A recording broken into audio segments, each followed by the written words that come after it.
So when we tell you not to talk back, what are we teaching you? They say respect. Yes.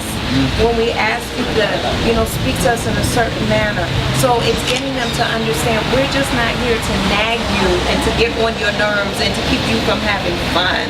We're here to help you grow up in a safe environment, as you were saying, and become healthy and productive adults. But notwithstanding what you're saying, we must also respect the young people. Exactly. I mean, it's not I know everything, and you have to listen to me only because I've lived it. You've lived it in your time, in your way.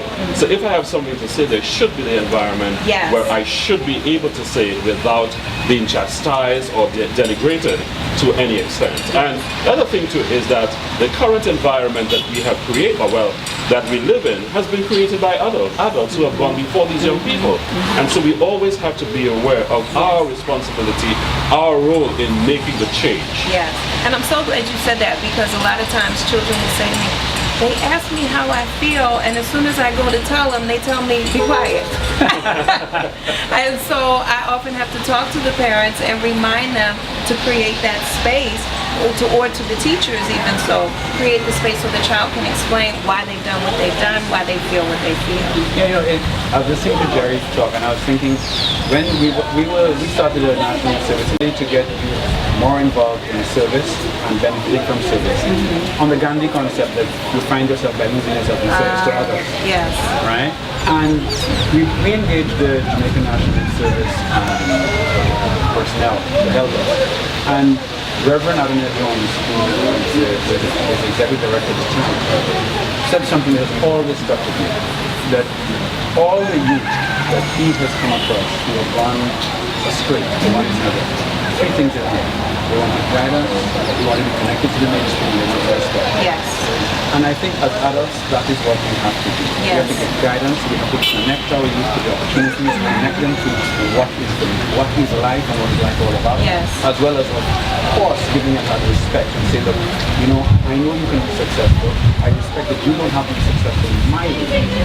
We must find a way for you to be successful your way. Yes. To find your passion, so that you can then actualize on that. Exactly. And I think that is, in fact, one of the mantras and why we're still pushing towards the service. Because I think if we could get our government to buy into that concept, I think we could do a lot to getting many of our youth who are presently dropping out, marginalized, and getting into antisocial activities. Yes.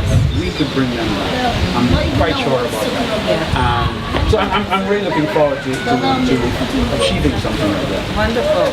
Now, for people who want to get connected and find out more about your program or even join the program, what's the best way for them to get in contact with you? Our website, we are riceandlucia.com, www.riceandlucia.com. All right. Right? And you can link with us right there. All right, www.risestlucia.com. Right. And we're really interested in partnering with anybody because we believe that we don't have all the answers and we need to have alliances and synergy to make things happen, both locally, regionally, and internationally. Yes. In fact, for people out there, one of the things we use as one of our documents, our foundation document, which came out from the US, in fact, the Research Institute has 40 assets of healthy youth development. And these are brilliant. There are 20 internal assets and 20 external assets. And they are assets that you can design your programs around to build those assets in you. Yes. And they have shown, even social science, that actually you could have 30 or more of those assets are used to become more likely become successful. So, and we also believe in working that way, sort of from an evidence-based best practice approach. So anybody out there who has best practices would like to share, and we may have things to share, that's what we are really interested in. Because like our great Sir Arthur Lewis, our Nobel laureate from this country, says the fundamental cure for poverty is not money, but knowledge. Yes. I love that. That's it. That's it. Jerry, you got anything to finish out on that one? That was a pretty good closing right there. Well, in keeping with best practices, CARICOM, which is a grouping of the countries in the CARICOM region, have come up with the ideal Caribbean individual. Yes. And they have listed a number of things which will make, St. Lucians, Barbadians, Trinidadians, the type of persons who will make a contributing, a generous contribution to the development of their country. Okay. And it is something that we need to look at. I would like to see, for example, RISE, although they started when Karl Marx did come initially with the offer of scholarships. We had conducted the students' leadership. I would certainly like to see that develop more. And if there is any institution that can partner with RISE in terms of making the student leadership institute, if you wish, a reality where students can learn the skill of good communication skill, planning, decision making, all these things. I think the future is going to be much better if we can have these young people engage in these things rather than wait until they're adults to get these skills.